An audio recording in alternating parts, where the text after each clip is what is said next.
Sa kapin 8,000 ka mga photo entries tibok kalibutan, napiling mananaog ang sugbuan ng photographer sa usa ka prestihiyosong international photo contest. Ang Child's Fate to Santo Niño ni Michael Sanchez ang napiling grand winner sa Wiki Love Folklores. Sa maong hulagway, dayag ang kainosente sa bata nga nagkupot sa imahe sa Santo Niño samtang napalibutan sa mga nagbarug nga mga sakop sa armadong kusog.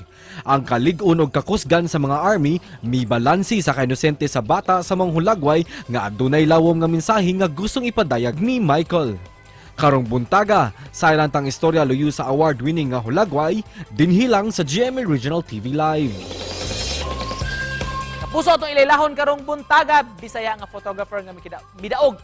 So sa competition karong bag-o ilailahon ta Michael Sanchez. Mayong buntag, maupay na aga. Sir Mike, welcome sa GMA Regional TV Live.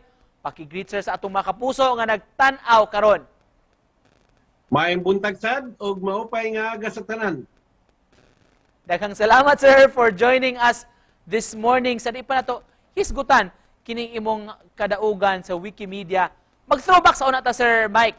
Asa man nagsugod kanus aman kanaingganyo nagsugod ning imong pangandoy nga mahimong photographer?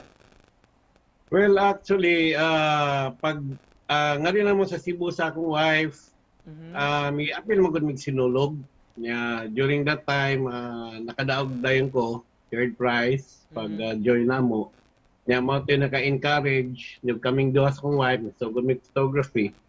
As a history po, ang akong papasad, hilig masatag photography sa una, so nagpadayon yun. Hantod karon ang akong passion in photography. Kawas sa pagka-photographer nimo Sir Mike, unsa man imong trabaho o unsa may gikabisihan nimo ron? Well, ang akong gintrabaho sa una is MIS manager sa primary structures. Nag-retire ko kay ang akong magong wife nagka-cancer.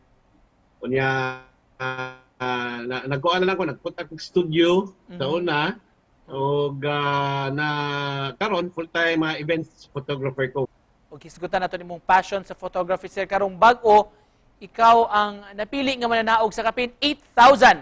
Tiaw mo na 8,000 entries sa tibuok kalibutan. Can you share to us this recognition sir ug unsa man ni siya nga competition?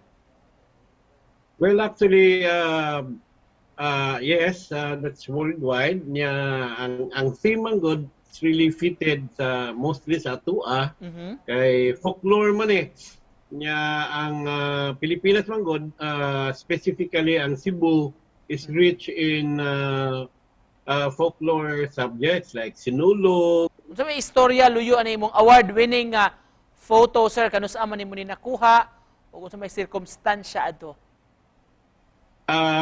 Kani magod nga photo during fluvial atong pag shoot nako ana, nakita nako ang contrast sa subject. Makita ninyo nga naay military sa nakalaray dito ang mga military. May gawas gyud tong ang subject na naka-capture sa akong mata o nagunit man to siya Santo Niño kay fluvial lagi iya man tong iwarawara samtang naguwat maabot ang fluvial parade. Sa mga aspiring photographers diha sir unsay matambag nimo kining mopoy pagsugod? Ang ako lang matambag yun is keep on shooting. You listen from sa mga nauna na. And kung mahimo, ayaw lang sa aspire og mga mahalon nga gears. Remember, the best camera is the camera that you own now. And to close this, Sir Mike, unsay mensahe nimo sa atong mga kapuso nga nagtan-aw ron? Well, una-una, daghang salamat, Jimmy. Sige na magdikutan-aw sa inyo, ha? Ang ako lang is just follow your dreams. Usa na niya sa akong damgusad, magkakuha og international award. O sunda lang kung sa inyong gusto. Daghang kay salamat, sir, for joining us, mga kapuso, award-winning Cebuano photographer Michael Sanchez. Salamat, Sir Mike. Daghang salamat.